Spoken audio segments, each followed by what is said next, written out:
Attempts to christen them, which were first originated from Venice and around 823, failed.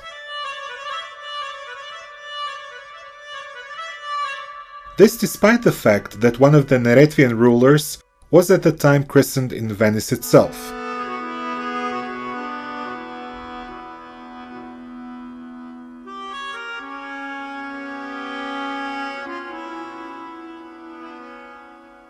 Place names in Pagania show lack of Christian names, which confirms that Neretvians accepted Christianity later than other Serb tribes. As their neighbors also referred to them as pagans, this also indicates that they were not christened at the time of the Emperor Heraclius and the settlement in these lands.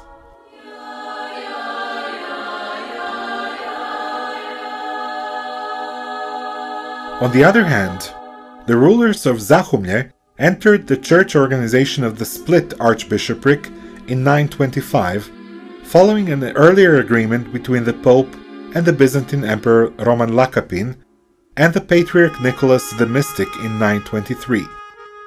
They all agreed that Dalmatia should return under the jurisdiction of the Roman Pope, and the first split gathering was held, which established precisely the borders of the split archbishopric. The well-known Zahumljan Duke Mihailo Višević, who was based in Ston, took part in that gathering. The bishopric in Ston was first mentioned then as being under the Archbishop of Split.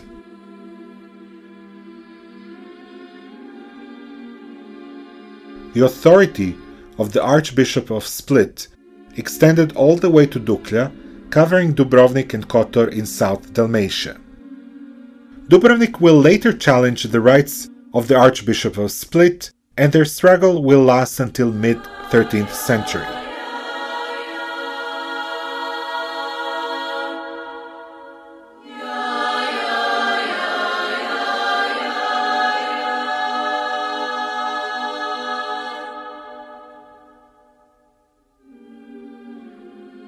From the mid-11th century, Dukljan rulers begin the struggle to gain their own archbishopric.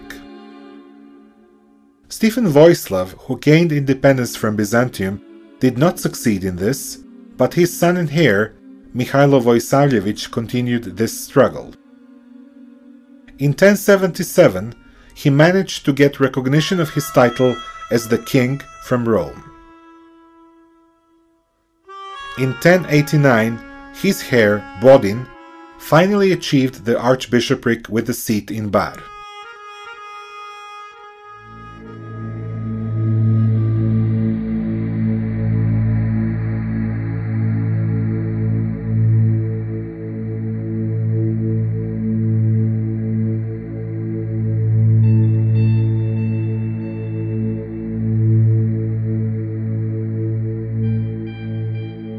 Therefore, when it comes to Serb lands, the church organizational politics was quite complex. The split archbishopric, which could never really control bishoprics south of Ston, lost all that it gained in the split gatherings of 925 and 928. Just before the year 1000, Dubrovnik managed to get the rights of archbishopric, which extended all the way to the Serb lands in the interior. Following the establishment of the Bar archbishopric, there was a conflict with the Dubrovnik church, as the former, created at the time of the rise of Duklja, when Bodin rounded territorial gains towards Serbia, laid claims to Travunia and Serbia.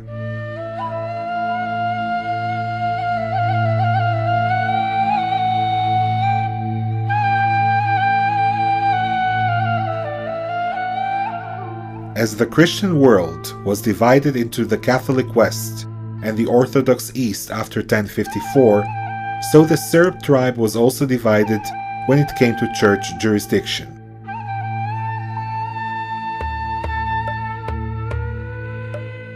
Coastal archbishoprics remained under Rome's jurisdiction, and Catholicism dominated seaside dukedoms.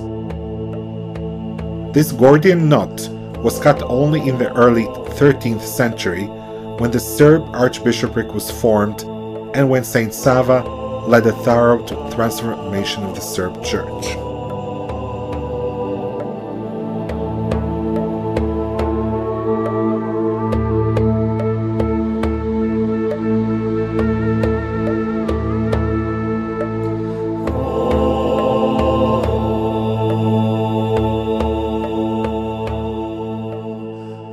Monks existed in Serb lands from the end of the 11th century at the latest. The 1089 edict to the Bar archbishopric already mentions Slav monasteries in Duklja. However, it seems that there were also monasteries in the interior of Serbia. At the end of the 11th century, Byzantine writers mention that a monk from the land of the Serb duke Vukan arrived to the Byzantine military camp near Lipljan. He relayed to the Byzantine commander some information about Vukan's intentions. We do not know which monastery did this monk come from, but this mention is enough to conclude that there were definitely monasteries in the 11th century Serbia. Their location and number have yet to be established, as the sources are too scant for more precise conclusions. The manner of the christening of the Serbs, as well as the later spread of Christianity and establishment of church organization, are covered in darkness. We could say that this process went on from the 7th century and, with some interruptions, lasted until mid-9th century, when it received a new impetus. It is beyond doubt that coastal cities, which were at the time part of Byzantine Empire, but spiritually under the jurisdiction of the Rome, played the key role in this process.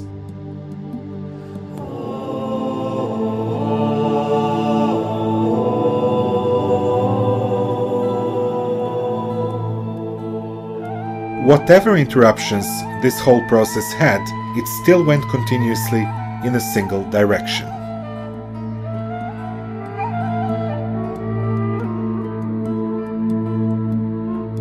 The contemporaries were convinced that, by mid-10th century at the latest, Serbs were considered, both by Rome and by Constantinople, as people who have been Christian for quite some time already.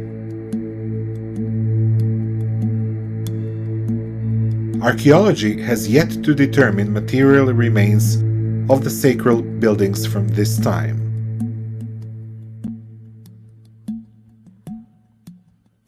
Historical sources cannot say anything more on this topic.